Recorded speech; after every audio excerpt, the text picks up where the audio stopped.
BNP যদি মনে করে যে আমাকে তাদের কাজে লাগবে ডাকবে, আমি তো সবসময় দলের জন্য নিবেদিত প্রাণ আছি আর সমর্থক।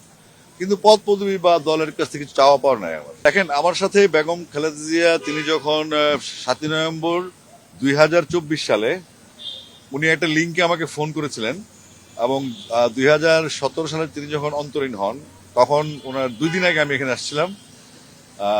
এখানে আসার পরে আমি ম্যাডামের সাথে তখন হাতে কোনো 2-1 জন লোক দেখা করেছে তখন। তো আমি ম্যাডামের সাথে প্রায় সেদিন 10 মিনিট কথা বলেছি। তো তিনি আমাকে বলেছে, আমি জিজ্ঞেস করলাম এখন এই অবস্থায় দেশে কি করব।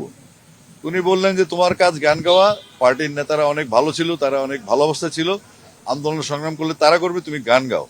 তো ম্যাডামের ওই নির্দেশটা আমি মানছি, এবং 2024 সালের 7ই নভেম্বর যে ফোন কলটা আমাকে তিনি আরেকজন আমাকে ডিরেক্ট ফোন দেন নাই, আর একটা লিঙ্ককে ফোন দিয়ে বলেছেন, যেহেতু আমি মাঝখানে জেলে ছিলাম, ম্যাডামও তখন জেলে ছিলেন, তো ডাক্তারদের মাধ্যমে তিনি আমার খবর নিতেন, আমি ডাক্তারদের মাধ্যমে ওনার খবর পেতাম।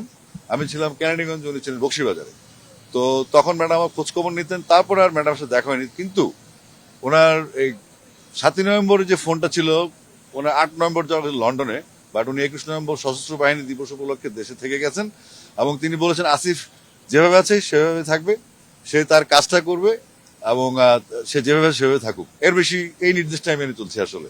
তারপরে এখন আসছে নতুন প্রজন্মের রাজনীতি শুরু হয়েছে বিএনপিতে।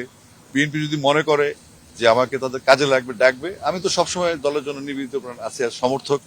কিন্তু পদ পদবি বা দলের কাছ থেকে কিছু চাওয়া পাওয়ার নাই আমার। অ্যান্টি স্লিপার টেকনোলজি ও সফট টেক্সচার টাইল, নরম ঘাসের স্পর্শ, সাপোর্ট গ্রাস ম্যাট, নান্দনিকতার ছোঁয়া।